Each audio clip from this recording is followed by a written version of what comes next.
waiting for everybody to populate in. And I'll bring Terrence over.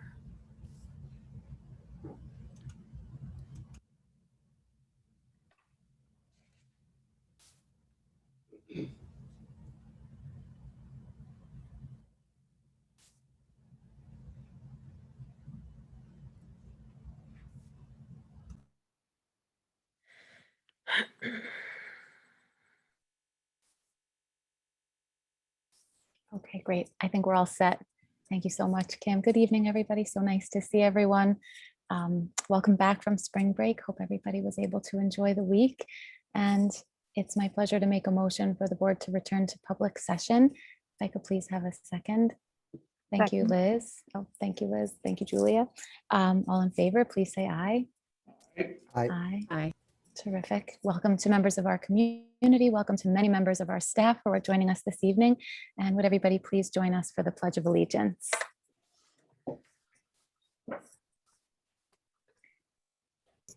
I pledge allegiance to the flag of the United States of America and to the republic for which it stands, one nation, under God, indivisible, with liberty and justice for all.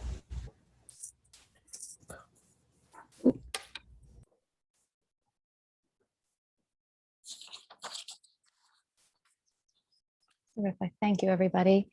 So it's Thursday, April 8th, and we are very much looking forward to an update this evening from our innovation cohort members. And thank you so very much to members of the staff who are here with us. Before we turn our attention to the presentation, in a moment, we'll ask Sawyer to help us with his student board member report. And if you're ready, Sawyer, I think we'd love to hear from you. Thank you. All right. So, hello. With the reintroduction of a more fulfilling, fully in-person academic week for many students in the coming days, it is clear that we as a district are headed in the right direction.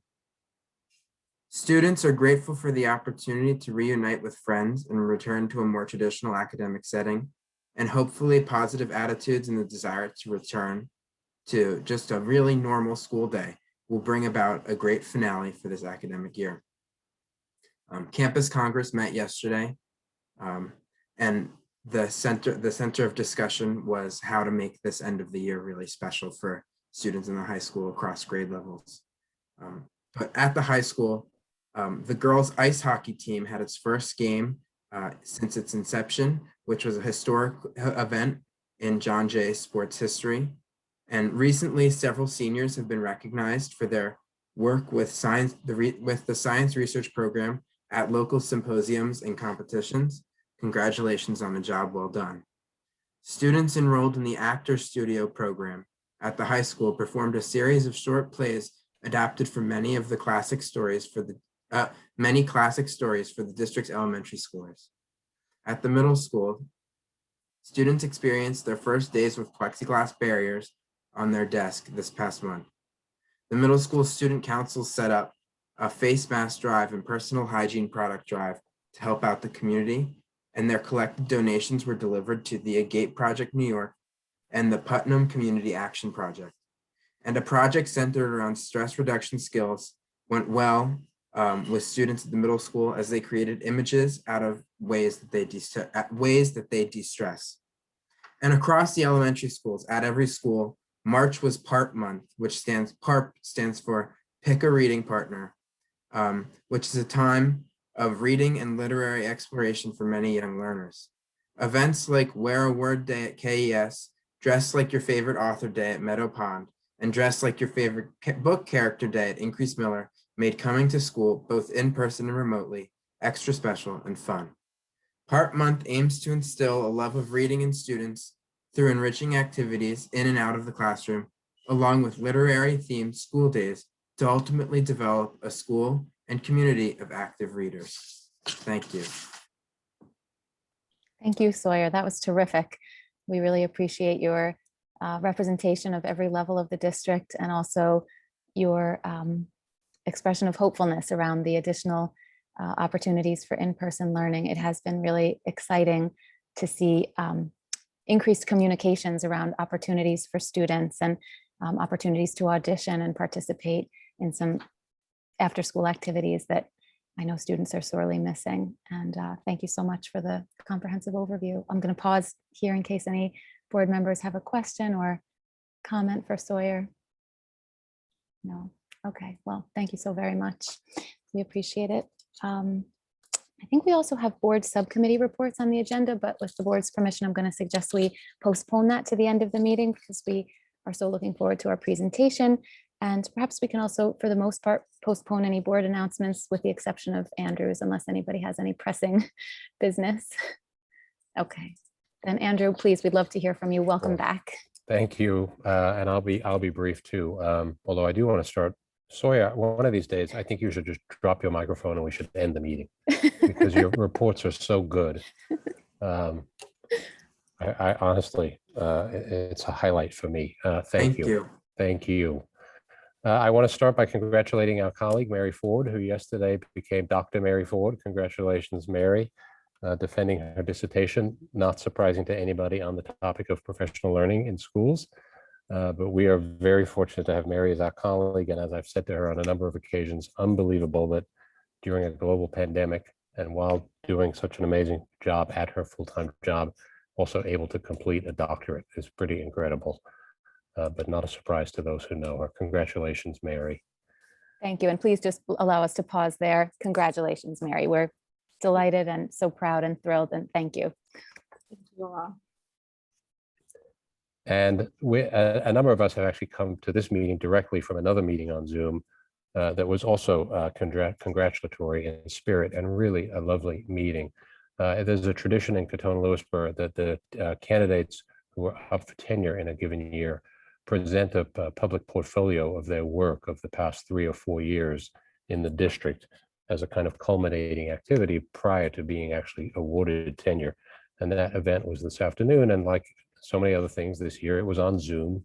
In past years, we all would have been sort of crowded into a small conference room and each person might have had a guest or two. One of the nice things about today's session on Zoom was some of our presenters actually had family members and friends from maybe other parts of the country who joined in to watch. And there were 9 presenters representing all levels of the district. We had classroom teachers and we had music and PE teachers. We also had school psychologists and staff developers, so a real cross-section of the staff. And there was such a through line, I thought, in today's presentations of such enormous compassion for our students, such concern for social emotional wellness, such concern for student identity and well-being, such a high level of emphasis on connecting with each and every student. It was really inspiring to listen to these 9 colleagues who we're excited to have with us, we hope, for a long time into the future. It was really just a great afternoon. So my thanks to everybody who was involved in it, as well as to those people who did such a great job of presenting. It was very rewarding to see. Thank you all. And now, as Sawyer has mentioned, we are all excited, looking towards Monday, this coming Monday, when we will welcome our 3rd graders, our 8th graders, and our seniors back to school, no longer in cohorts, joining our kindergartners, our 1st graders, and our 2nd graders. And then on Thursday, the 6th graders and the 9th graders will join. And then the following Monday, all of our grades will be back in school full time. And I'm saying with a little less hesitation than in the past that we do seem to be on track to make that happen. All the things that we needed to arrive and all of the work that our crews have been doing behind the scenes has been progressing pretty much as we hoped that it would. A couple little minor delays on shipments that we don't think are going to prevent us from moving forward as planned. But if we do have to make any changes, we'll let people know. But for now, it looks good. I'll probably be sending a note home to the community on Friday afternoon to just remind everybody that Monday will be somewhat like a first day of school for us again. There are quite a number of things unknown in terms of what arrival will look like, what traffic will look like, just as it is on any first day of school. So we ask for community's patience as we work through it. And we also ask for community support in trying to make things go as smoothly as possible. So we're thinking about the best ways to remind everybody to please do those health screeners before you come to work. Before you come to school and work. It will make the day run so much more smoothly. You know, these are the sorts of things that, you know, we put in these new routines this year.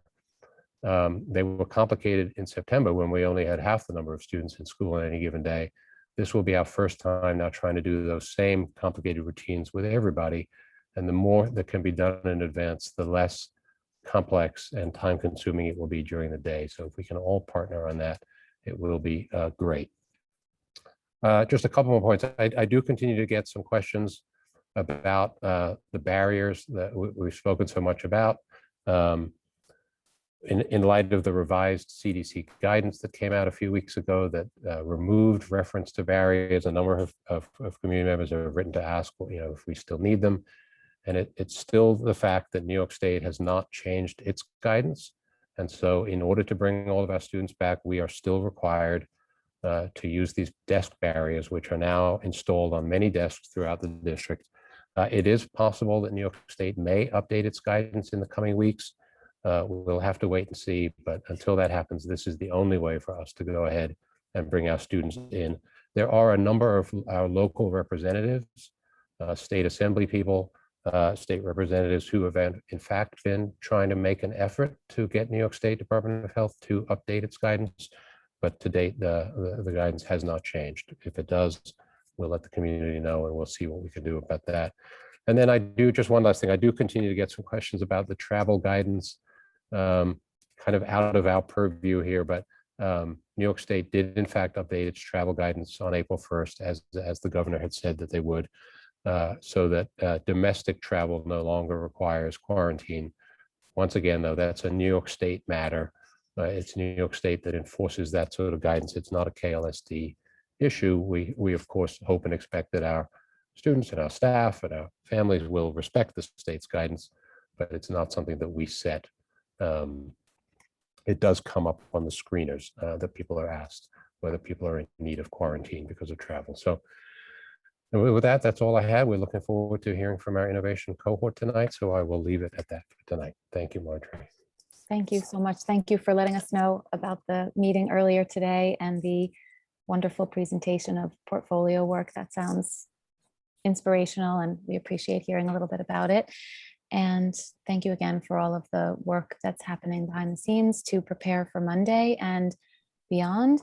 And we very much look forward to hearing about a successful, more full reopening on the 20th when we come back. This will be our last meeting between now and then. So it's very, very exciting. And, you know, we really are deeply grateful to everybody here, and many thanks to everybody across the district for his or her part in making this possible. And I'll just pause if anybody has another comment or question before we move on. Okay, then thank you again. And with no further ado, we'll turn it over, I think, to Mary, who's going to introduce our presentation. Thank you so much. Good evening, and thank you. And I know Kim is bringing a few people over as we speak, so I'll just start to share my screen.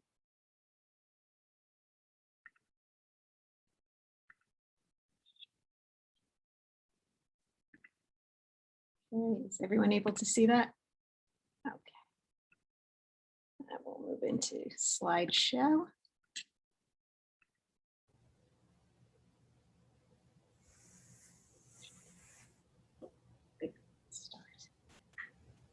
Thank you. And I'd like to, first of all, I'd just like to thank the board for their support of professional learning in general and support of this cohort in particular. So you see the title is this Innovation Cohort 2.0. So it's the second cohort. Both cohorts have been 2 years in duration. And we're coming to the end of the second year of this second cohort. So it's really been an exciting experience that was started before I came here. My colleague Alice Cronin began with the first cohort, and I was able to come in the middle, learn from her.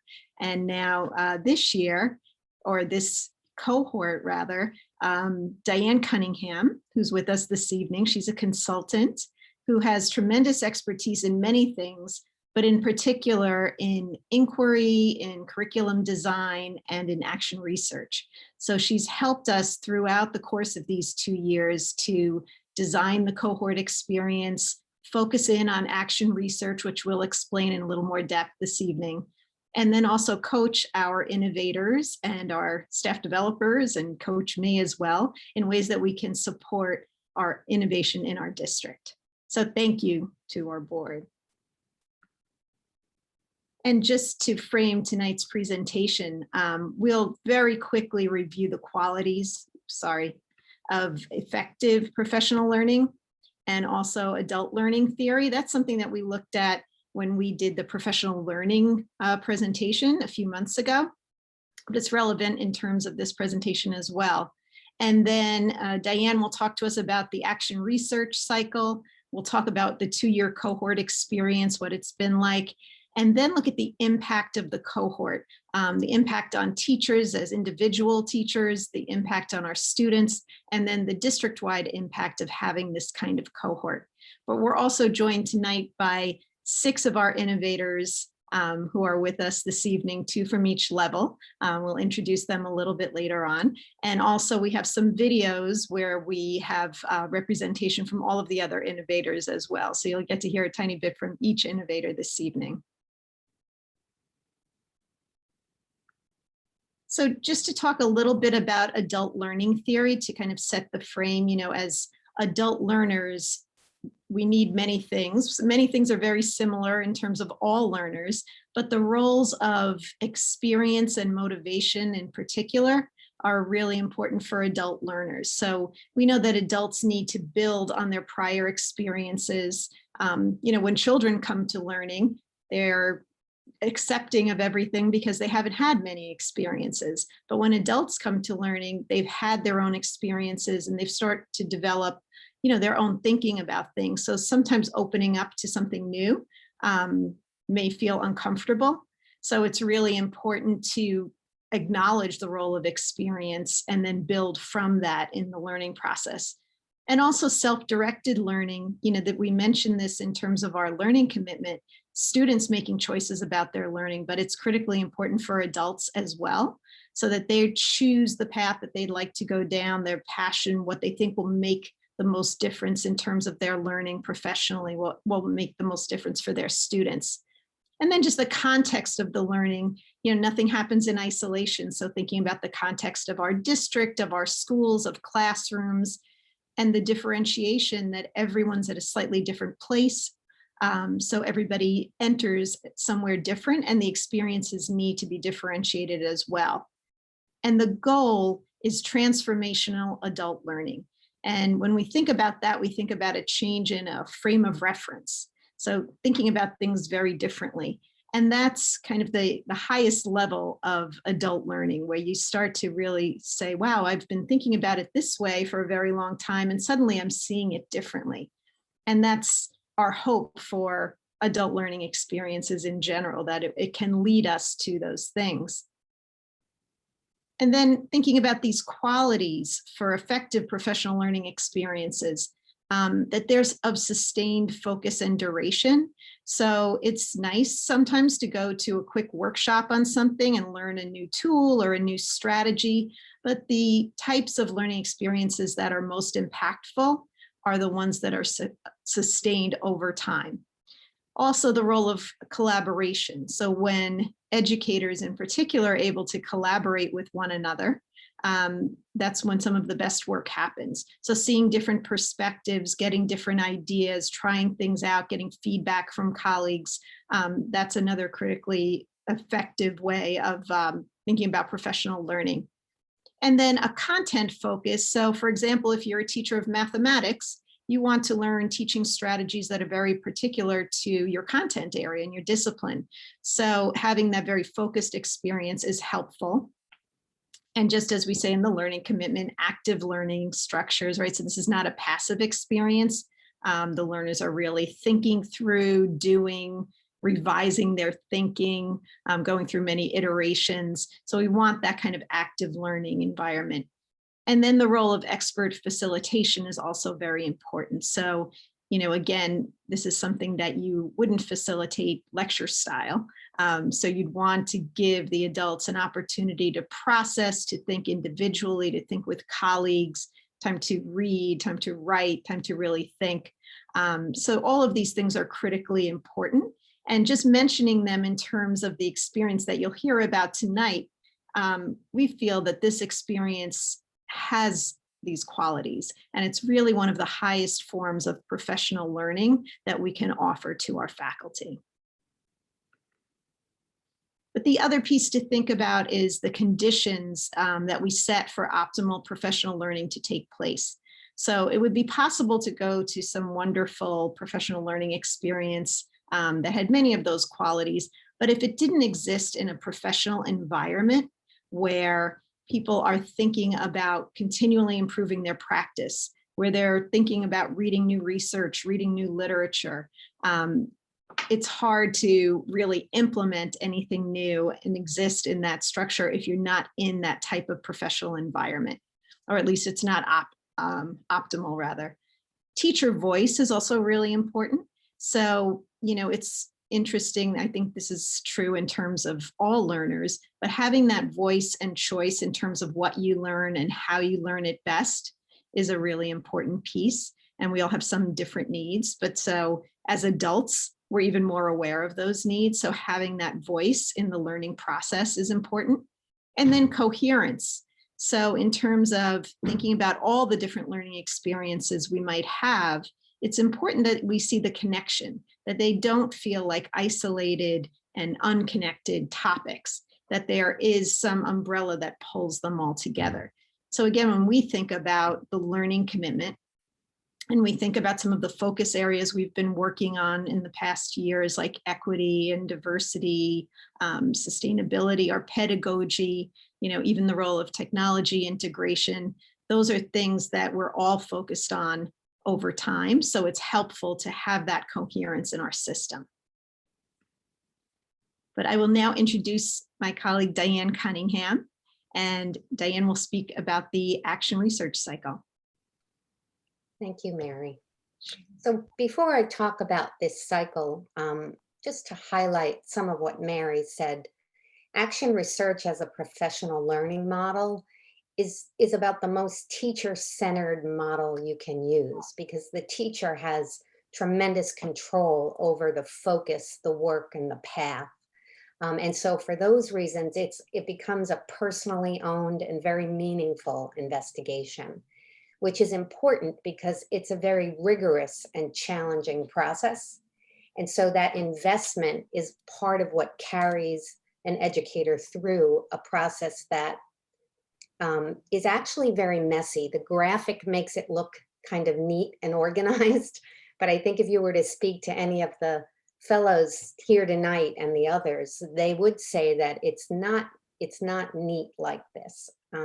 They do reading, and they question, and they plan, and they use data, and they're reflecting all the time, but sometimes they back up based on what their data analysis is telling them, and sometimes they adjust focus or they adjust their question. So they do everything in this graphic, but it takes a different path for every educator. For that reason, the research community is very important. So all of the research on action research tells us that teachers won't sustain this kind of work if they're doing it alone. They need to be in a community of other educators, and the Innovation Fellows have 2 years together.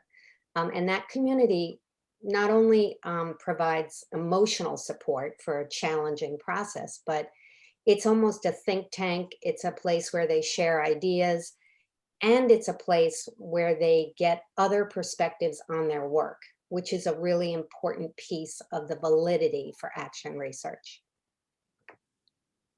So Mary, you can go to the next slide. So often when educators enter this process, they are a little bit in the beginning unsure of, they often ask me, how can action research be valid?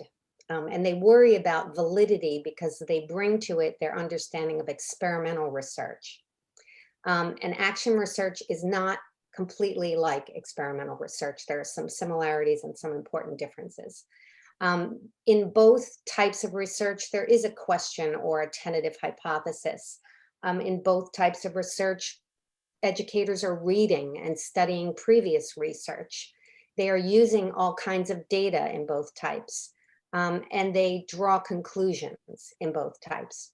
What's different about action research is that no one is trying to generalize their findings to other teachers, other classrooms, or other schools. The purpose is to improve the work and the learning in their setting, in their context. So that's the most important difference. The next important difference is that the researcher is close to the work or near the work, and not separated, not an outsider looking in. That closeness brings an understanding of context, an understanding of the students and the situation within which everyone is learning and teaching. So the closeness is an asset, but it can also be a drawback.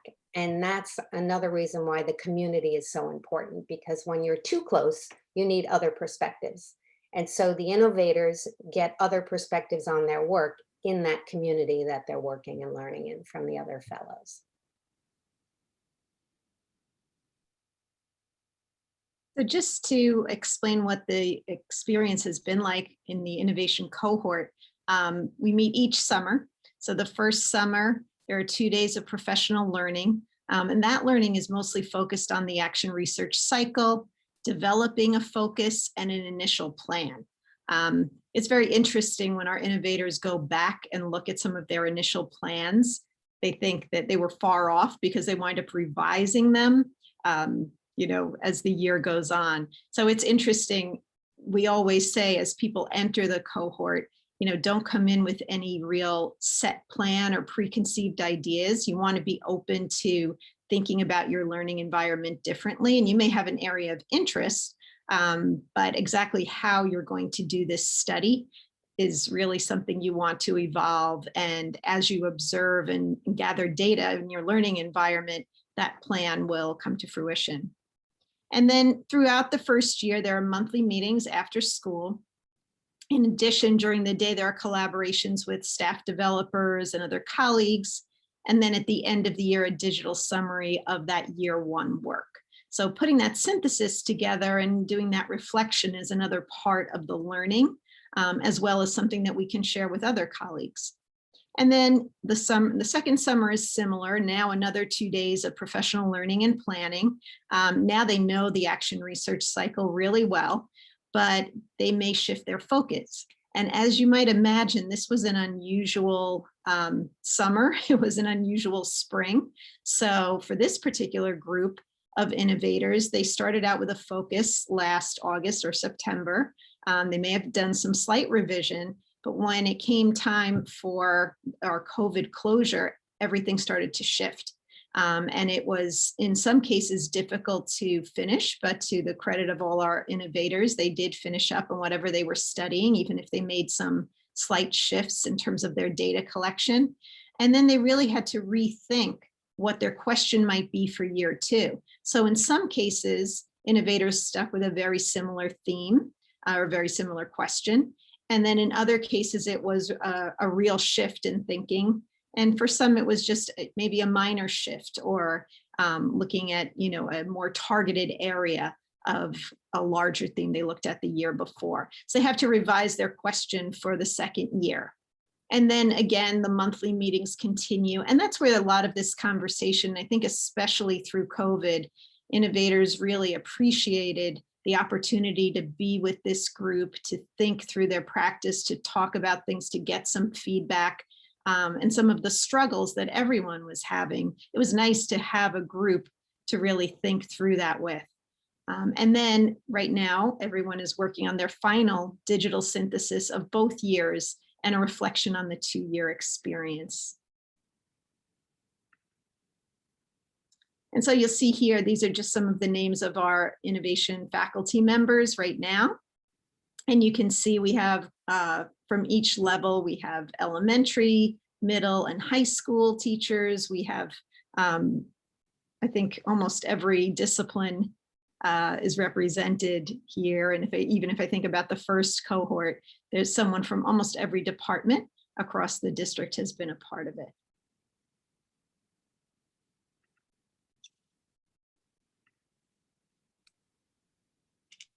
These are some of the topics that this cohort focused on in their work. And you'll see that there's a connection to the district priorities, the social and emotional wellness, equity, inclusion, effective use of technology. So the fellows, when they were choosing and when the pandemic hit, they stayed close to the priorities, to the things that were most important for the district. When you hear about impact, which is where we're going next, you're actually going to hear a lot about the professional practices that transcend these topics. And that's what makes action research more transformational, in that teachers not only learn about their topic or their focus, but they build other or strengthen other professional skills like reflection, collaboration, use of data. And you'll hear more about that in the impact almost than their specific topics. So thinking about how it's impacting our district, I'd just like to introduce the innovators who are with us this evening, and a little later on, they'll talk to you a little more about their specific inquiry questions. But from elementary, we have Teresa Garber, who's a 4th grade teacher, actually one of our remote teachers this year. Colleen Walsh, who's a kindergarten teacher. Jeannie Callahan, a middle school special education teacher. Tina Russo, who's a middle school technology education teacher. And from the high school, we have Dan Longhurst, who's a physics teacher, and Vicki Weiss, who's an English teacher. Welcome, everybody. We're so glad they're with us. And as I said before, we have 16 people in the cohort, so we thought that would be a very large group. But in these short videos that you'll see, other members of the innovation cohort are going to speak with us as well. So first, we'll take a look at the impact on individual teachers.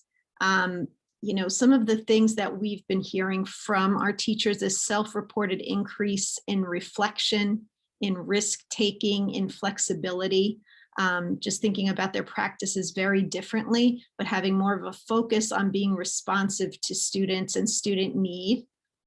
Another impact is the use of data or evidence to inform instruction. So, you know, really thinking about that action research cycle and gathering some data to inform your practices. So we all have, you know, assessments that we give as a matter of course, but many of our innovators are finding other forms of data that they can use to inform their daily practices. Also, you know, this was something that was certainly relevant during COVID, and I think highlighted during COVID, was the value of slowing down to improve student engagement. So we had to do some slowing down because of COVID. You know, we had less instructional time in some cases, especially in the beginning of the year, as we were getting used to a lot of our new routines around hand washing and social distancing, dropping off students in the morning and picking them up in the afternoon. Everything took a little longer. But also you might think that would prompt a teacher to rush through. And in fact, it was noted how slowing down and going more deeply into the curriculum was actually so much more helpful in terms of student engagement. And then this very large focus, again, even more so during COVID, on building classroom community and teachers recognizing how critically important that was. And then also thinking about those most important parts of the curriculum, not just covering every piece of it. And this year, of course, because of COVID, it feels like, you know, we have to make some interesting choices, right? We may not be able to cover everything we've always covered, but it's forcing us to stop and think about what are the most essential skills, what's the most essential content that students need in order to move on from this course, and to really focus on those things. So it's been helpful in that way. So we'll just let you hear from a few innovators about the impact the innovation cohort work has had on their teaching. You're going to hear from Emily Cantor, Emily's a 4th grade teacher at Katona Elementary. She's been very focused on building community through her morning meeting and helping students to explore the role of identity in their work. So you'll hear Emily speak about that and some of her growth with that. You'll hear Suzanne Guziak. She's been focused on creating effective lab experiences in this hybrid environment. And Jim Panzer, who's one of our high school physics teachers, and he's been focused on the value of presenting and how presenting can help students to deepen their knowledge of physics concepts.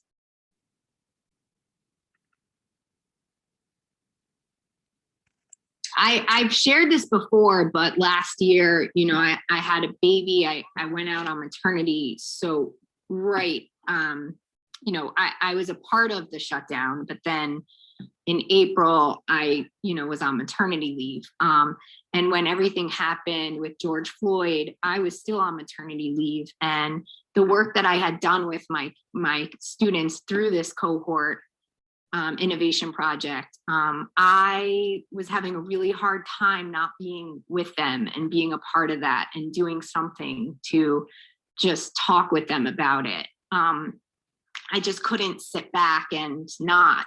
I wanted them to know that it mattered to me and that I'm here if they need to talk about it. And so, you know, I connected with her, you know, my leave replacement, and we did do a Zoom call. I read a story and we just had a little discussion.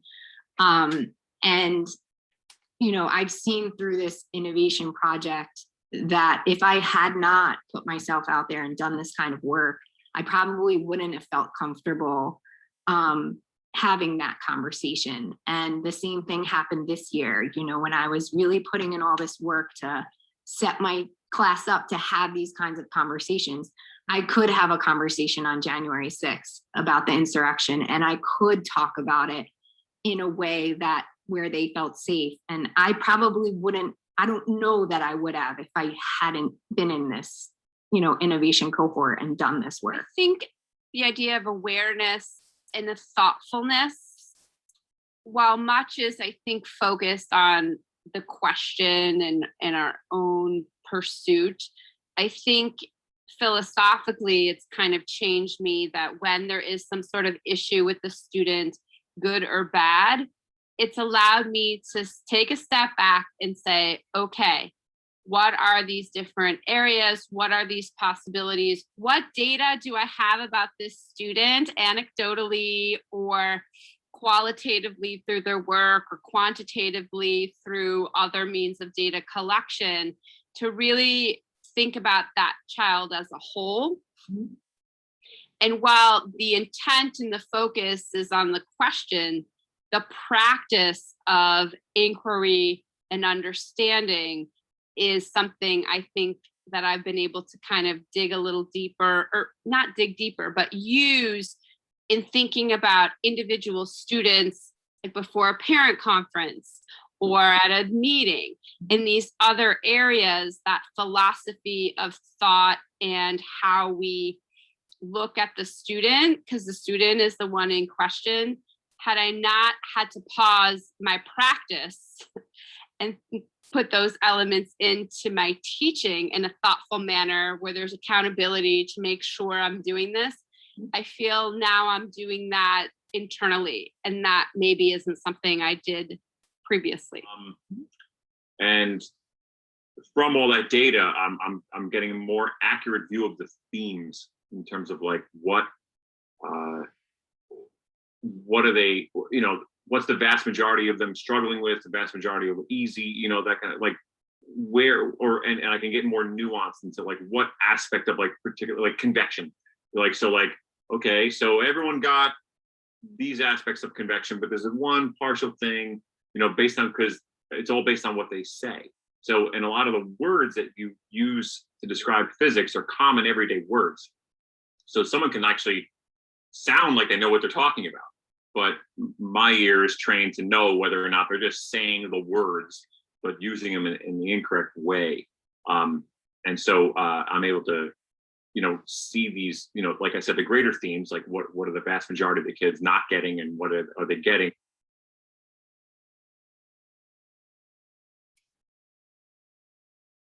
Sorry. turn it to Diane, who's going to talk about student impact.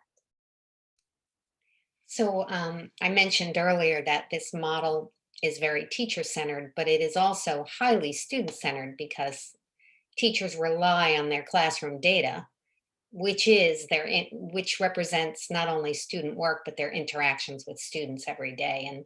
And so they study what happens to students as a result of trying these new practices. And they report, especially during the pandemic, which is part of their work over this past year and a half, they reported an increase in student ownership over their learning, investment in their learning, independence and self-management skills, especially during this past year, and an increase in students wanting to have a voice in the learning process. They are also reporting stronger connections in the community, and that's because they all worked harder in some ways to establish community under challenging circumstances this year.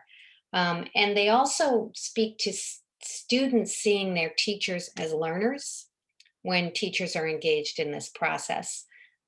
So those were the themes we'll hear from the next few fellows.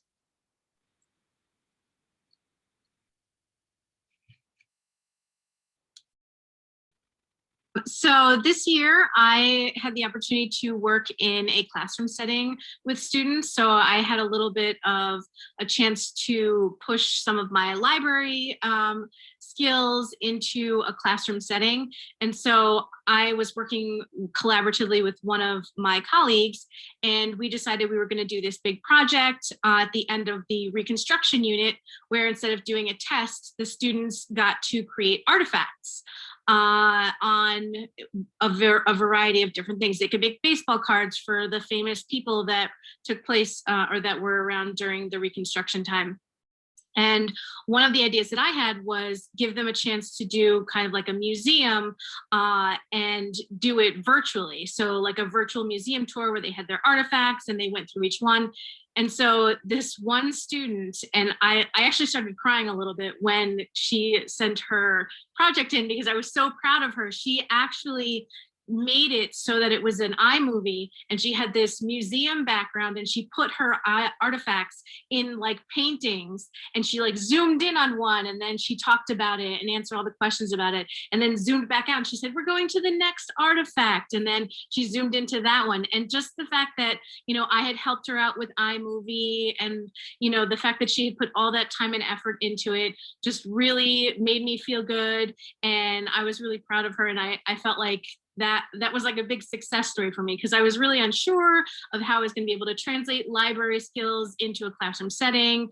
And so I just feel like that was such a great success story, and it impacted me, it impacted her, and I was super happy about that. You know, my inquiry is to really have students trying. And if I'm going to have them try, I need to try to break down some of these barriers and obstacles. So today we had like an extra math class, our academic extension. I used that time and said to them, I want you to brainstorm and I want you to think of ideas. What would be other ways that you could present this information to me? Not a standardized test on Schoology. You know, some of them do write out their work on paper and take a picture and send it to me, which is always kind of a backup. So we came up with the idea of making videos where they could explain. And I said, it's not about getting it right or wrong. It's, you know, it's just about the process of explaining a problem to me, and choose the method that you want to use. You know, some of them were able to use their phone, some use their iPad, they use different, and then they sent me the videos, just explaining step by step. And it's just so interesting for me. I just started looking at them, but to hear them explaining what I can't see in a Schoology online assessment. And that's really a piece that's been missing this year, especially. And to be able to fill that and engage them, and it's just been amazing for me. So I really want to try. So I'm really trying too, new things to try to focus on, you know, my inquiry of keeping them trying and engaged. And it also, Catherine, it made me think of you and your universal design. Mm-hmm. So giving them options, giving them other ways to show me that they understand the material, because it was very challenging for me to look at their problems and even they would come up with an answer and I'd be like, how did you get this? Like, I could not figure out how they were getting these answers by what they were showing me. But when they started talking through it and explaining the process, and that's so important in math, as in many subjects, but just what are you thinking? What's your process? And I feel like I have lost some of that this year just because of logistics. Some students, I don't see it all. So to have that opportunity to really have them explain in detail and the process and their thinking was really fantastic. So it went really well, and I'm looking forward to more opportunities like that. Silver lining, I think our work on empathy could not have come at a better time. Entered, with a higher level of anxiety, with a higher level of frustration and stress, I think, with everything going on, both at home and at school. So they had heavy hearts and heavy minds, I feel like. So just being there was no better time to kind of directly teach empathy and help them tap into those emotions. I think that, the kids then felt better, and you kind of felt that heaviness lift from them as the year progressed and we did more work. And I think Emily mentioned being vulnerable.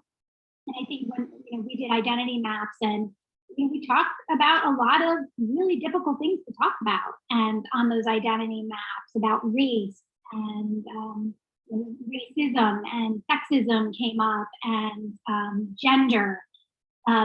And I modeled a map for them. And I think that, again, me being vulnerable and showing them, I'm willing to talk about this. I'm willing to put this out there for you. I'm willing to share these pieces of my identity. I think it kind of was this fresh air for them. Like, oh, wait, okay, this is okay. We can talk about this. Mm-hmm. It really opened the gates for them in my classroom. And you could just see the physical change in some students who were just dying to talk about these things and share these pieces of themselves. So I noticed a huge difference there.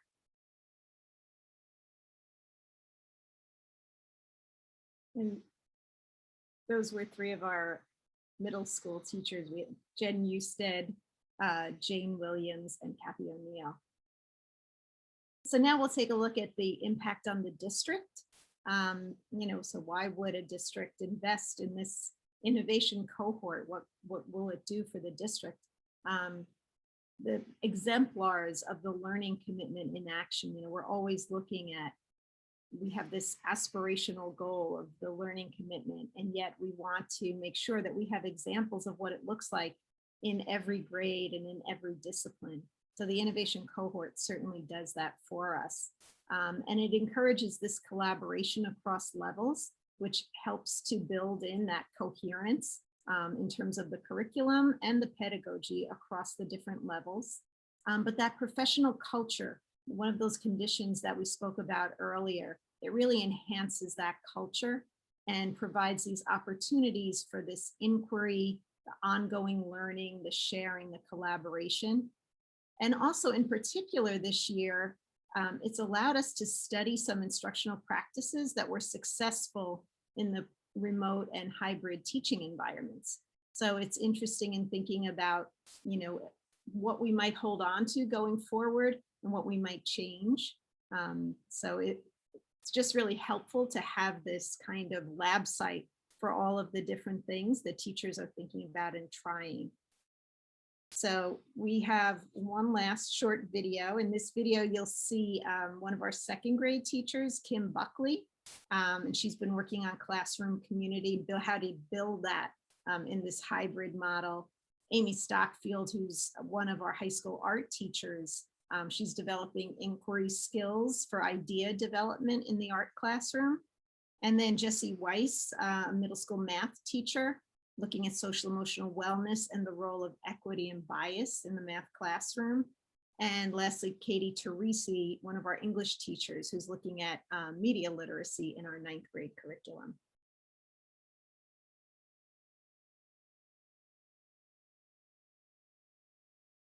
I agree. And just kind of following up on what Suzanne just said, I think another whole piece of this is just the interactions with colleagues that I wouldn't normally have had. And I think that's been such a nice extension, especially during this pandemic, where we aren't meeting necessarily and seeing colleagues in the hall and doing things.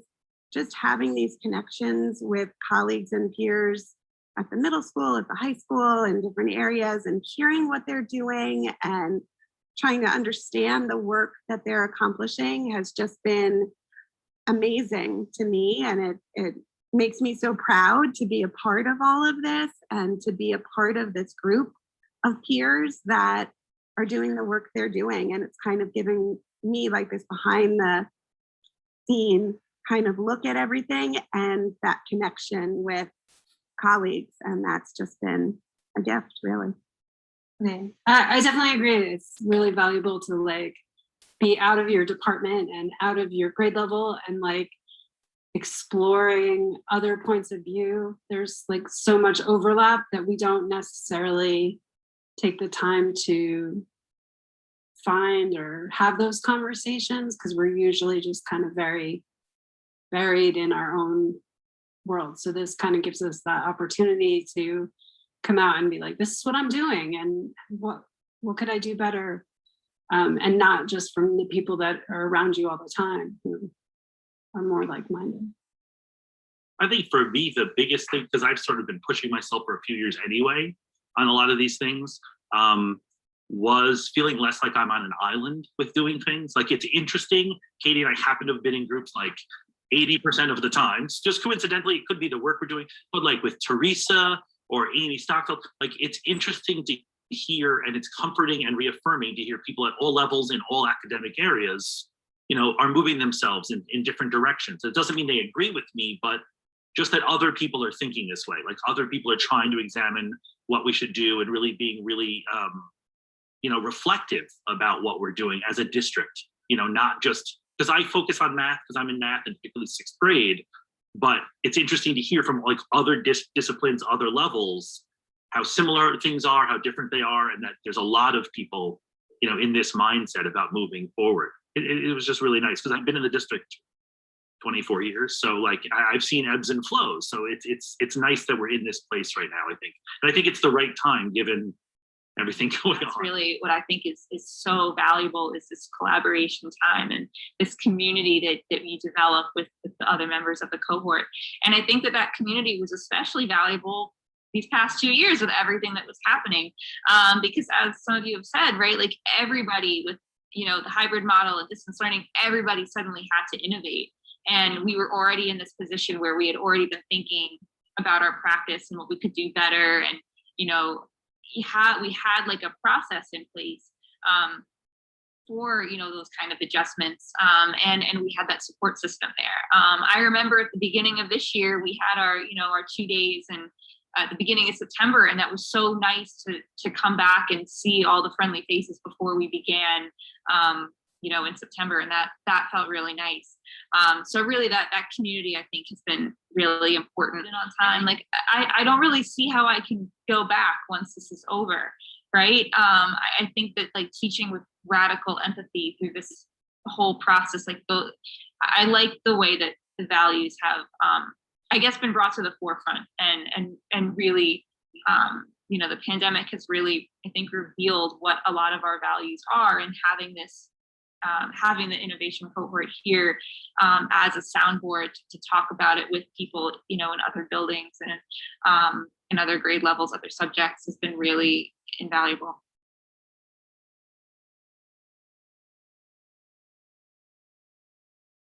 So now we're lucky enough to have some of our innovators with us live here this evening. So I'll just ask each one of them to, I'll introduce them and they can tell us about their inquiry, question, and focus. And then we hope that the board will engage in some discussion.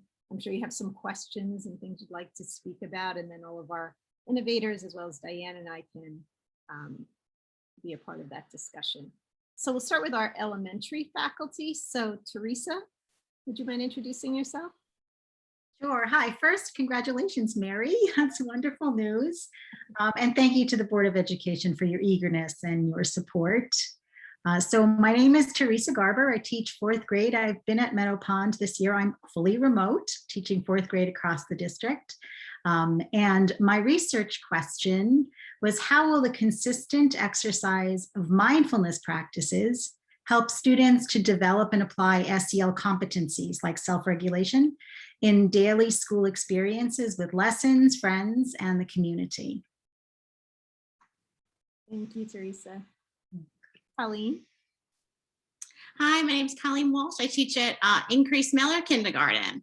And my question was on reading, and it was, how will consistent cycles of scaffolded small group instruction impact students' independent application of reading strategies? And what that really meant was, how can we start getting the children to really internalize their reading skills and apply them on their own? Whereas I was doing a lot of the work, how can I now move that on to the children doing the work and still encouraging their love of reading? Thanks, Colleen.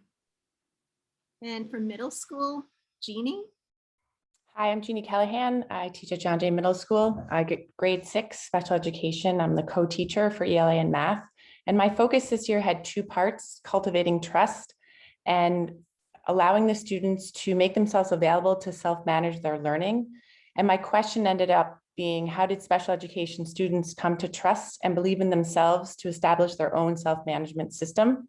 Instead of me doing all the work, it ended up shifting to them. So starting me with modeling and then moving to them to be able to create it themselves through the year.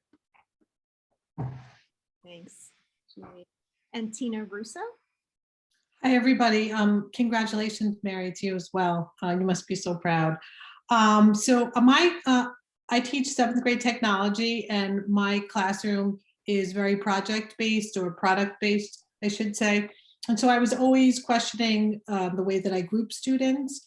And so my initial question started out, excuse me, with what would happen if I adjust my grouping methods to student, product, and work. And with the pandemic, I switched my focus a tiny bit and decided to focus on, how does my current grouping methods in a Corona hybrid model impact student connections, motivation, and production. So I'm focusing more on how students are connecting with each other during this remote learning, and how are they able to work together in this environment that we're in now. Thanks, Tina. And from high school, we have Dan. Good evening, everybody. I'm Dan Longhurst. Sorry to be a broken record, but congrats, Mary. I was so happy to hear that. That's such great news. My focus had to do, I teach AP Physics, and about 6 years ago, AP Physics totally revamped the curriculum. They changed it up. And one of the big things that was changed is that they took away a lot of calculation focus and added a lot of writing focus. And now I went to college for physics, and I have been teaching physics, and I didn't really have the right skills to teach writing. I shouldn't say I didn't have the right skills. I didn't really know the best way to teach writing. And I had identified that as a weakness for a couple of years at this point. So when I started this cohort, I didn't realize that that's what I wanted to do initially, but that's really what I ended up focusing on. And I ended up learning a lot more about it throughout the whole process, things that I didn't know I was going to learn. So my question ended up being, how will the use of scientific writing techniques in AP Physics improve student understanding of major concepts? Thanks, Dan. And Vicki Weiss.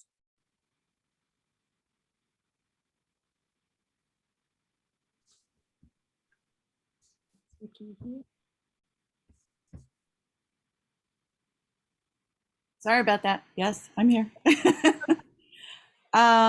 So I'm Vicki Weiss. I teach English at the high school. I teach 10th grade World Lit. I teach AP English Language and Composition, and I also teach Facing History and Ourselves. So my question for this year, it's something that I'm always thinking about, but this year, for I guess for a variety of reasons, mostly based on what was happening in the world around me, I wanted to focus more on kind of decolonizing the curriculum. right? So my question became, does curriculum emphasizing equity affect the formation of prejudice? And how can students reframe their understandings of privilege so they stop prioritizing hegemonic ideas of success and worth? So. Thank you, Vicki. Sure. And so, as you can hear, lots of really interesting studies, lots of great work. But we invite the board to engage in some conversation with us, and thank you for the opportunity to present. Please allow us to thank you, Mary, and all of our innovators. And thank you, Diane Cunningham. It was nice to meet you this evening. We've heard a lot about you, and it's a pleasure. I'm not sure that we've had the opportunity to meet previously, but thank you for joining us. And if I can just start by saying what a pleasure it is to hear everyone's voices. We miss you, all of you, and it really is so nice to hear from you. We really appreciate the time and care that you took to share with us your experience in the innovation cohort. And I know we're not supposed to be focused on your questions, because I understood that we're supposed to be thinking about the questions as vehicles for transcendent practices. But nevertheless, I hope it's okay to say your questions sound fascinating, and just to hear you articulate your questions in your own words tonight already, we've learned a lot without even entering into discussion. And I also just want to start by saying that it's really helpful to the board to have this opportunity to better understand and to be reminded, and this is something that came out in the beginning of the presentation, that continually improving practice must happen in a professional environment that supports the impulse to continually improve practice. And we are very grateful to all of you for your dedication to creating that professional environment. And it, I know we're talking about innovation, but it also provides inspiration that this is also the learning environment that we're aspiring to create for our students every day. And that's really what we're here for. And we feel very grateful. So I'm sure board colleagues do have some comments and questions, but just wanted to start with our heartfelt gratitude to all of you. That was really inspirational and impressive, and we're looking forward to hearing even more. Thank you. I'm going to pause here, and I don't know, Mary, whether you want to unshare your screen so that we can see each other a little more fully. If you need it there, then by all means, leave it. Thank you. Sure. Great. And would somebody like to start with a comment or question? It's hard to start. May I start by just, while everybody's gathering their thoughts, I remember 2 years ago that innovation cohort fellows were very sad to see their cohort coming to a close. And I imagine that as this school year comes to a close, our innovators are similarly feeling. And I even heard several utterances in anticipation of it being over. I don't think I can go back. This is always going to be an experience that's with me. But I do wonder, now that we have the 2 cohorts and prospectively a third, and I don't know whether Diane can speak to this, or Mary, Andrew, anybody, is there a model for an alumni role, an alumni cohort? How does that work once you've been moved by this experience? And I do understand that we're not necessarily looking to replicate these experiences, that this is, experience to improve teacher practice in a specific setting, not necessarily to be able to replicate it, but just through that lens of wanting to really spread this culture, let's say, what is the vision prospectively now that we have twice as many alumni almost? You don't have to answer it now, but it's something that's going through my mind while other people are collecting their thoughts for questions. It's interesting to think about, when we started with this cohort, one of the things we shared first was the artifacts from the first cohort. And everyone was saying it would be so great to have, more continuation, but we never really got to do that formally. I'm sure people, do connect knowing who was in the cohort previously, but I think it is a great place to explore, because now we have many more people who have experienced this and who can share and mentor others. Thank you. Rory, I see you've unmuted. You're on. I have. I feel like I have so much to say, so I'll do my best to be succinct. But obviously, I echo your sentiments, Marjorie, that it really is refreshing to hear from the teachers, and in such a wonderful forum as this innovation cohort. It really is fantastic. I think a couple of things struck me that maybe I'll just share. The relevance of the topics that were identified by the folks who were able to join us on the call really struck me. We heard about social and emotional learning. We heard about application of reading strategies. We heard about special education issues, collaboration and production by our students. All things we heard about facing history and ourselves, all things that are really, really relevant in our world and things that we as a board and as administrators have grappled with this year and previous years. And it really is so refreshing to know that our teachers are spending so much time thinking through these issues and applying them, it seems like in an almost very intimate and personal way to themselves and what they can bring back to our students and collaborate amongst themselves. And it really is just so refreshing to hear that, because we don't hear that very often. I was also struck by a number of the topics that were brought up on the videos. Again, really relevant items such as some sound bites I pulled were think about the child as a whole person. There was the usage of sort of different ways to understand scientific terminology, bringing external skills to the classroom. I think Miss Eusted mentioned her librarian skills and how she could bring them to the classroom, which I thought was fantastic. Keep on trying and remain engaged is always a wonderful life skill. I mean, it just goes on and on. I loved Miss Teresi's concept of radical empathy and how she can continue to bring, I love that phrase, radical empathy, and bring that back, and things that we've all learned through slowing down during COVID. Just really wonderful. I mean, I've made so many notes here. I'm sure I'm not doing myself much justice, but it really, I'm going to have to go over them all again. It's fantastic. I guess the questions that I landed on, maybe the one that's most relevant is aligned with yours, Marjorie. I wrote down the word like booster shot is what I wrote down. Like, how do we keep this going? How do we keep our teachers so sort of interested and motivated and leverage the excitement of having graduated this cohort, and make sure that we can bring that back to the classroom and not have it be boring a year from now and sort of look back and say, oh, wasn't that great, but now what is it? It would be great if we could find ways to sort of rekindle that. And now that there's twice the number of graduates, it would be great to find ways to continue the wonderful collaboration that's going on. But really fantastic presentation by everybody, and Mary and everybody.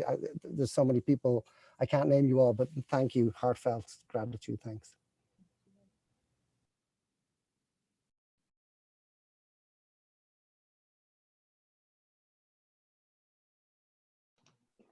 I'm trying to figure out how to unmute.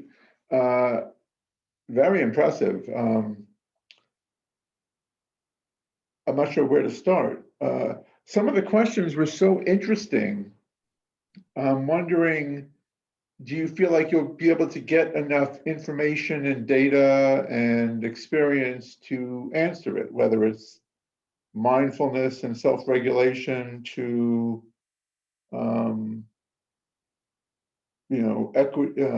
curricular changes and prejudice. My son, who took a lot of physics, is now ran to the shelter of biology after physics because it was of all the calculations. And a course he's taking right now is on scientific writing, and it's amongst the hardest classes he's taken so far because he's analytical, and this is a different skill set. So just in general, these are very meaty topics. These are, very interesting research questions. Do you feel like you'll be able to get enough material together in order to come to some sort of meaningful conclusions? I think I'll let our innovators say what they think. I can make a comment about that. I feel like it's not one conclusion, it's many conclusions. Like the process, I learned new skills, I learned new things to do, and I learned some other things. Like one thing I learned in like the writing thing, which I wasn't expecting to learn, was that the students were less anxious about the problems, which in this year is a good thing, especially. And they used to run into, like, I'd give them a problem and they'd be like, I don't know how to start. And one of my methods is basically like they'd always have somewhere to go. There's always a place to go with any problem I give. And they really appreciated that. And that was something that I didn't realize that that was going to be an outcome that I had. And so now that's sort of changed how I think about like how I'm going to be giving them more skills or, you know, giving them, it's not necessarily skills. It's just like methods. It's like almost like Diane was great throughout this whole process, by the way. Thank you so much, Diane. But she was like a checklist. So I was developing lots of checklists, lots of ways, lots of procedures for like, oh, here's a problem. We'll start with this and then do that, things like that. So, but those are things that I've gained throughout this process. And like, also like the idea of like, you know, how do we maintain it? It's sort of like, it's there, I got it. I'm not saying it's done. It's never done, of course, but like I gained so much. I'm not going to just go back to pre-innovation afterward. Like that's been the great part about this. And what do I gain from it? I've gained a skill too about knowing just the whole action research process is a new skill. And yeah, I'll let others speak now. I would love to echo what Dan said with the action research. We've all done a lot of research throughout college and grad school, but I really did not know what action research was until this innovation cohort. I had no idea. And so I was thinking we're going to read a book, we're going to take notes, we're going to have footnotes, you know, and that's really what I thought until we got into the cohort and you learned what it was to do action research, how it was to tally this research, how it was to pull out information from it and see what the findings actually gave you. And so I think that was the most powerful part that I think I will take with me through the rest of my career. And that if I want an answer to something, you can't really, I mean, you can read articles and you can, you know, be informed about things, but to do real action research was the most powerful part of this whole innovation cohort. Just to add to what he was saying, I'm a huge numbers person. And when I was told I wasn't going to have numbers with this, I went into more of like a panic. And as to say what Mary has said before, it was very messy for me. And I'm not a very messy person. And so as I went through this whole process, I realized that it's not static work. Every answer leads to more questions. And that's really what action research is. So when I started out, I had said, well, I really want to know if student choice increases engagement. Well, of course it does, but what type of choice are they actually making to learn how to study? What type of choices are they making to create their own self-management? And there is no actual physical data number-wise. It's just Post-it notes all over my desk. And that was very uncomfortable for me. But I think because it was so uncomfortable, I learned so much more about who I was as a teacher. And you don't ever want to go back to, not that it was bad before, but it's just something that's just different and it just keeps evolving as you keep moving forward, especially in what we're living in these days. Yeah. Thank you both for the question. Yeah, please, if anybody else wants to add, these responses are fascinating too. So please don't feel we have to move to the next question if someone else is waiting to also add. Yes, I'd love to add to that. So I want to echo all of those same sentiments. So yes, we did collect data. So we had forms and we had checklists and we had surveys and we had student responses and journals. And sometimes we taped something and went through for repetitive words. But what we learned was that this is a recursive experience. So the data isn't to inform, the data doesn't become the end result. It isn't the answer. It's more to inform more thinking. And so we do go back to it again and again. We learn from our students, we learn from ourselves and from one another and revisit again. So it isn't the end to get just the data. Right. And you're all to be commended for doing this year, of course, of all years. You had enough adjusting and things to learn how to do this year, let alone doing this type of activity. So all the more kudos.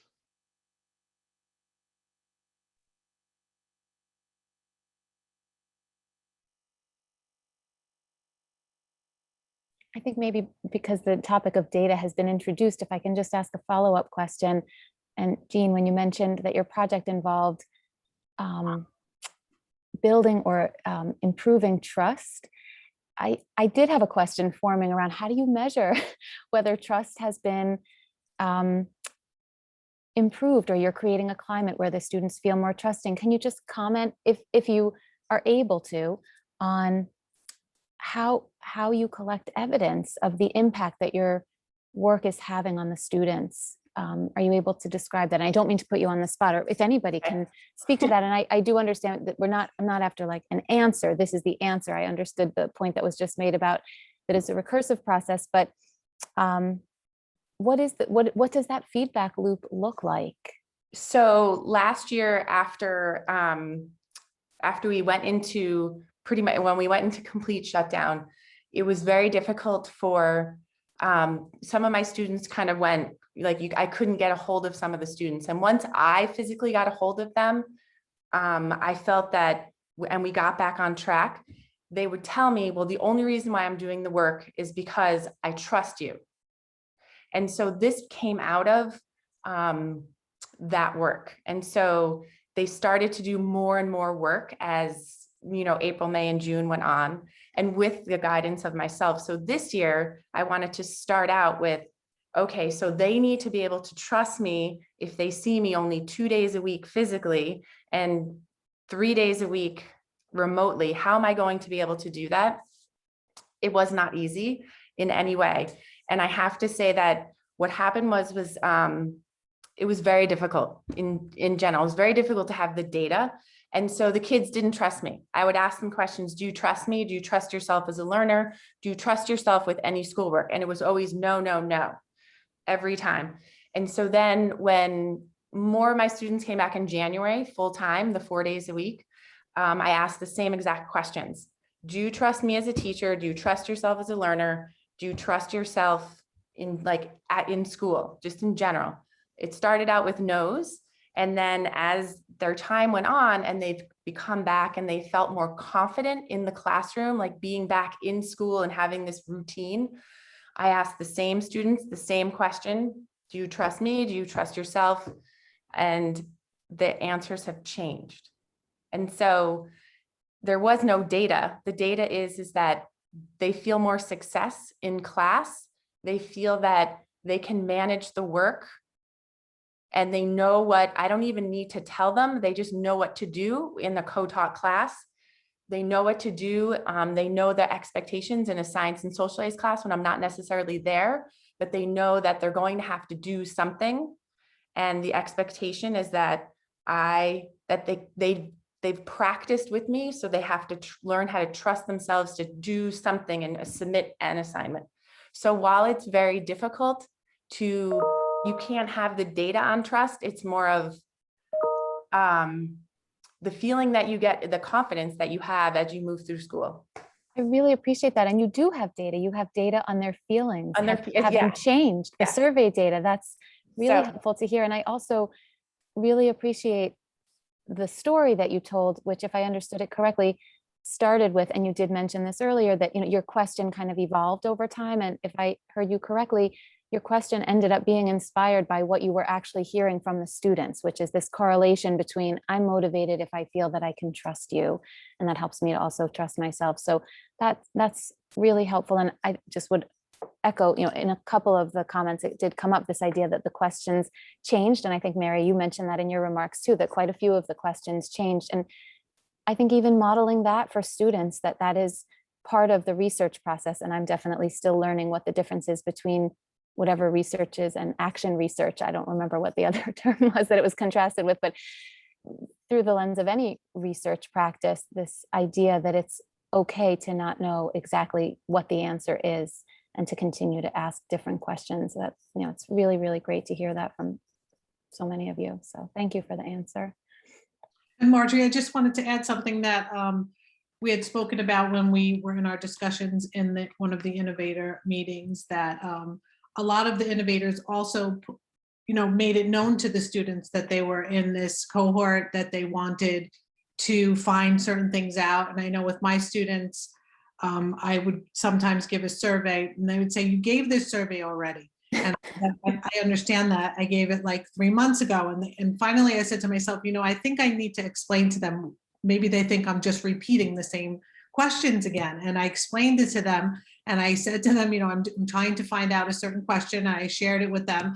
And the answers I got after I was that honest with them, they knew they were doing the work for a reason. And I wasn't just collecting this, asking them this question like for busy work. And so they really took the time to answer the questions. And I noticed that the first set of questions, the second set was the same exact set of questions, yet the answers were so much more detailed because they felt as if they were part of the research. They were a part of giving me the information that I needed. That's awesome. Thank you for sharing that. That's great. And I just want to add one more thing. For me, collecting data was a difficult mindset also, right, in the English classroom. And so I also had to kind of rethink the way that I was posing my own questions, right, to the kids, that I had to rethink, what was I asking them to reflect on? What was I asking them to share? What was I asking them to kind of be metacognitive about? And so my own questions to the kids had to change as well. Thank you. Yeah, that makes sense. I Anybody just else wanted waiting? to, Please, oh, yeah, go ahead. yeah, Julia. hi, it's Julia. It's hard to tell that I'm talking because my mask is on, but I just want to say, thank you very much for what you're doing. And this is more of a reflection. It's interesting. I've done a lot of work professionally in community development. And, I think when you think about the school as a community, you guys are doing community development, and community development does have a lot of action research process that happens because, you are collecting a lot of qualitative data in people's experiences in a community and how they interact with things. So I think it's really interesting for me to see this kind of applied in a school community. Like I really can see that parallel. And it's super interesting to think about our work that way. And I think it's really valuable to really create that framework for people to think about the school community, because we know how much changing a community changes each individual's experience within that community. And I think it will overall just have a really excellent impact on all the kids. So thank you for what you're doing. And I just think it's a really interesting way to think about it. Thank you, Julia.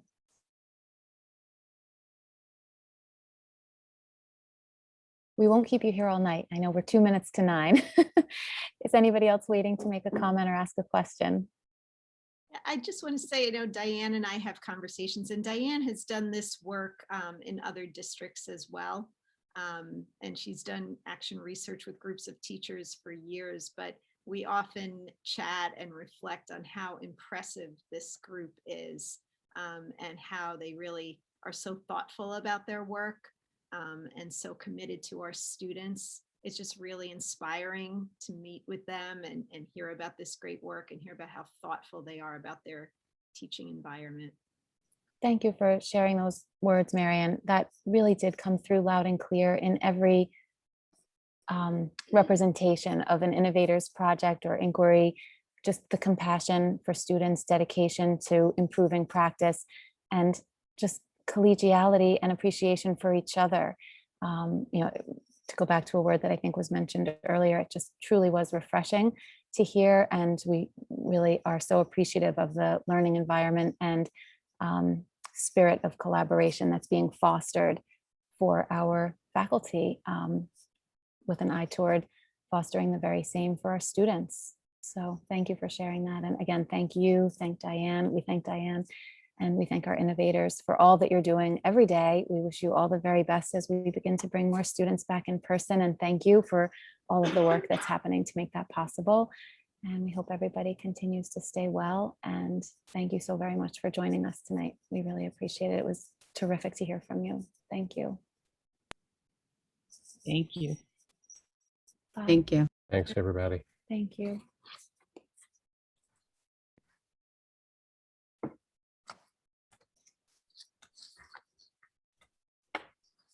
Thank you.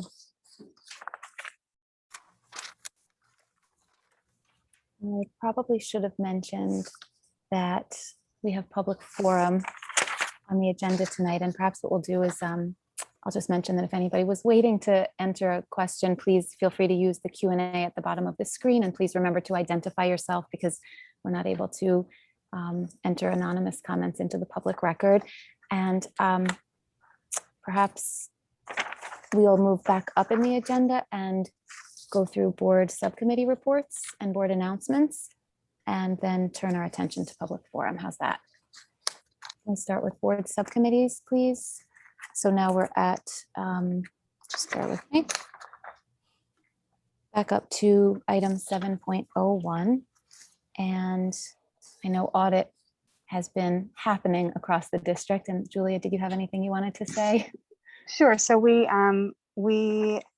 had an audit committee meeting on March 22nd, where we reviewed our internal audit, which is where we look at different policies and procedures and kind of make sure that we are assessing the operational effectiveness of our internal controls and our internal processes. So this year we looked at human resources and payroll.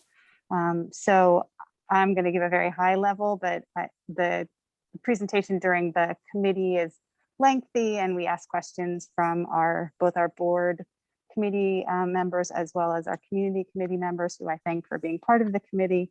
And we did receive a satisfactory rating in this, which is the highest possible rating. So, you have satisfactory, needs improvement, or unsatisfactory. So satisfactory, while it sounds somewhat mediocre, it is the highest rating that you can get. So we did have a satisfactory rating in our processes, and I appreciate everything that Alice and Danelle did. They did a lot of this during COVID, and they did have to come on site for some work and did some work remotely, but they auditors obviously spoke very highly of our team and had a very good experience. And then we are now also we'll be moving forward with our external audit, which takes place later in the year, and we'll report back much in the future from now. Great. Thank you so much for sharing the good news. We appreciate the overview. Any questions about that from board members before we move on? Okay. Thank you, Alice and Danelle, for all the work to complete the internal audit. We really appreciate that, and congratulations on a clean audit. Anything out of Finance Committee tonight? No, Marjorie. Finance Committee is scheduled to meet again on this upcoming Tuesday. Okay. And we are beginning to prepare our presentation to the board for June. So nothing since the last report. Okie doke, thank you. And Parent Council. Sorry, hard to find my unmuting button. Sure. We haven't had a meeting in over a month, so we should be back. I actually am not in front of my calendar, but it's probably in the next week. Okay, thank you so much. Policy, Bill. Policy had a remarkable meeting in terms of productivity, and I think the secret was I wasn't there. This isn't the first time this has happened, actually. Once is lucky, 2 or 3 times is a pattern. It was focusing on the special education policies. It's for a first read tonight. I was going to talk more about it when it's up for a second or third read. Great, thank you very much. If anybody who's there has any highlights, but I thought that I would discuss it more as we get closer to the third read. Thank you very much. Sustainability has not met since the board last met. We are scheduled to meet on April 16th. And Westchester Putnam County School Board Association was actually hosting a prospective board member workshop tonight, and they've been busy, but I don't think I have much else to report out. So I think we're all caught up on board subcommittee reports. Thank you, everybody. And were there any additional board announcements this evening? If not, then I think that brings us to public forum. And in a moment, Kim, whenever you're ready, if you could please let us know whether any correspondence came into the public forum email address or whether anybody has shared anything tonight, that would be terrific. Thank you. Thank you, Marjorie. I just checked and there has been no comments submitted to the public forum email, and there are no comments submitted to the Q&A. Okay, thank you very much. And thank you again to community members for joining us this evening. We appreciate your presence. And I think that brings us to 11.01, which is our consent agenda. And I'm not aware of any items that we need to vote on separately, unless somebody has a resolution or an item in mind. And if not, then would somebody like to move the consent agenda? Moved by Julia, thank you. And would somebody please second it? Seconded by Catherine, thank you. And if we could just pause briefly for some discussion. Tonight, we have the opportunity in 12.04 to pass a resolution regarding the property tax report card for the 2021-2022 school year. And in between our last meeting and this meeting, of course, the external landscape with regard to state aid has continued to evolve.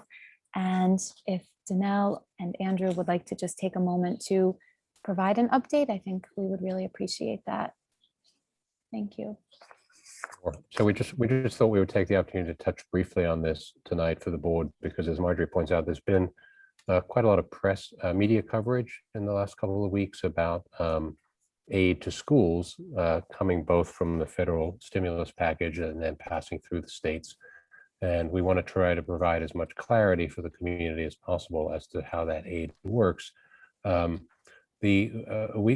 We see something called state aid runs that just came out within the last couple of days that are sort of anticipate what the district might receive in state aid in the coming year. It's not an exact predictor, but we do use it when we estimate revenue for the coming year. And that amount was up a little bit from what was previously estimated, not to the extent that it will likely impact the revenue projected in the budget slides that we presented previously to the board. And then there are other amounts that come through the stimulus packages that we've spoken about, some that we've spoken about previously, actually both that we've spoken about previously, but we weren't sure entirely what impact they would have on state aid, whether they would be folded into state aid and come as part of New York State aid towards our general fund or not. And now we know a little bit more about the form that that stimulus money is taking. So maybe Danelle, you want to speak a little bit to that? Sure. So what we vote on in May is our general fund budget. And as you've heard me spoke about before, all of our expenditures must be balanced by revenue side. And one of our revenue sources is state aid. The federal stimulus money is actually going to flow through what's called federal funds or federal special aid. For anyone who reads our treasury reports, you can see that we have separate designated funds. We have a capital fund, special aid fund. So at this point, it is showing, and all the research that we've been doing in the law is showing that the stimulus package funds will be going into those federal aid. And that will allow us to carry those funds from one year to next. The most recent American Rescue Plan will be able to carry over for at least 3 years. And then we can also request a 4th year. So that's how the state has decided to flow through. And I think it's a good tactic that they have. And that way we can use it over a span of time.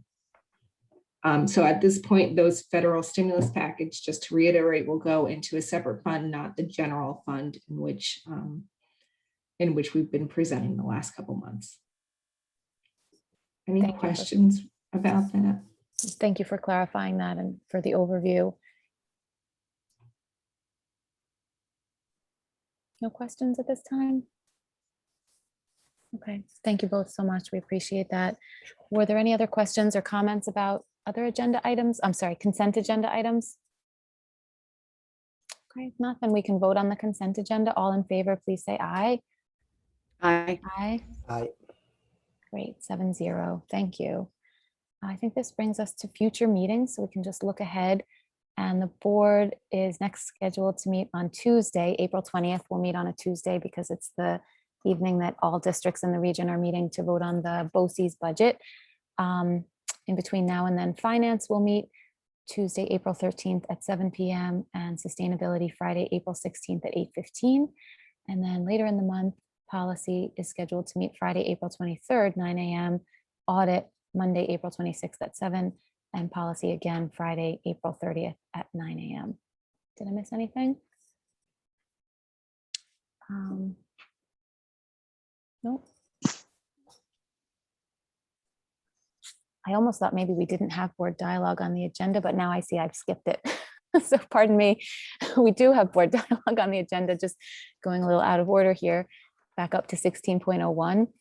Did anybody have any topics for board dialogue? Okie doke. Then we are ready to have a motion for adjournment. Would somebody like to make a motion to adjourn? Moved by Liz and seconded by Bill. And again, please allow us to express our gratitude. Tonight was really a fantastic discussion, conversation, presentation, and so much work and coordination had to have gone into that between the slides, the videos, the guest speakers, our panelists, our fellows. So we really sincerely thank you, and congratulations, Mary, and everybody. Take good care, and we'll see you later in the month. Thank you so much. We can vote to adjourn. All in favor, please say aye. Aye. Aye. 7-0. Terrific. Good night, everybody. Right. Thank Bye-bye. you. Good night. Thank you. Bye-bye.